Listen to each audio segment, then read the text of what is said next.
Koy biraz.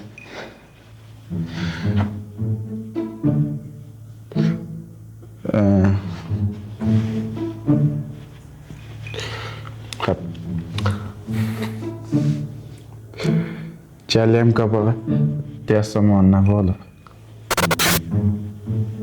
Ha, ne olubdu? Uşaq, mən qışlağım arıyor, oş tutamıyorum. Sən mən yemə oş tutcuna.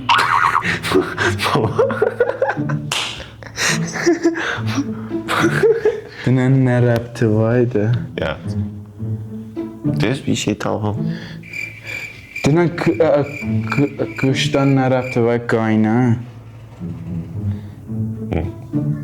Dedə? Ma sen kıştan çıkmayacak hiç. Kıştan ne yaptı var galiba. Mən cavabımı vermədiyəm, oş tutcuna mən yemə.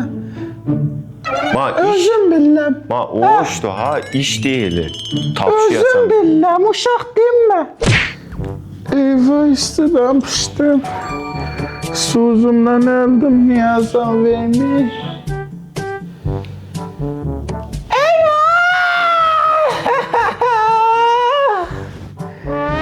Öldüm Allah'ı.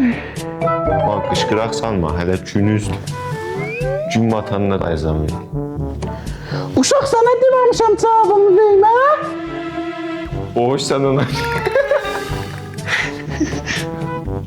Yat. Ay iyi də.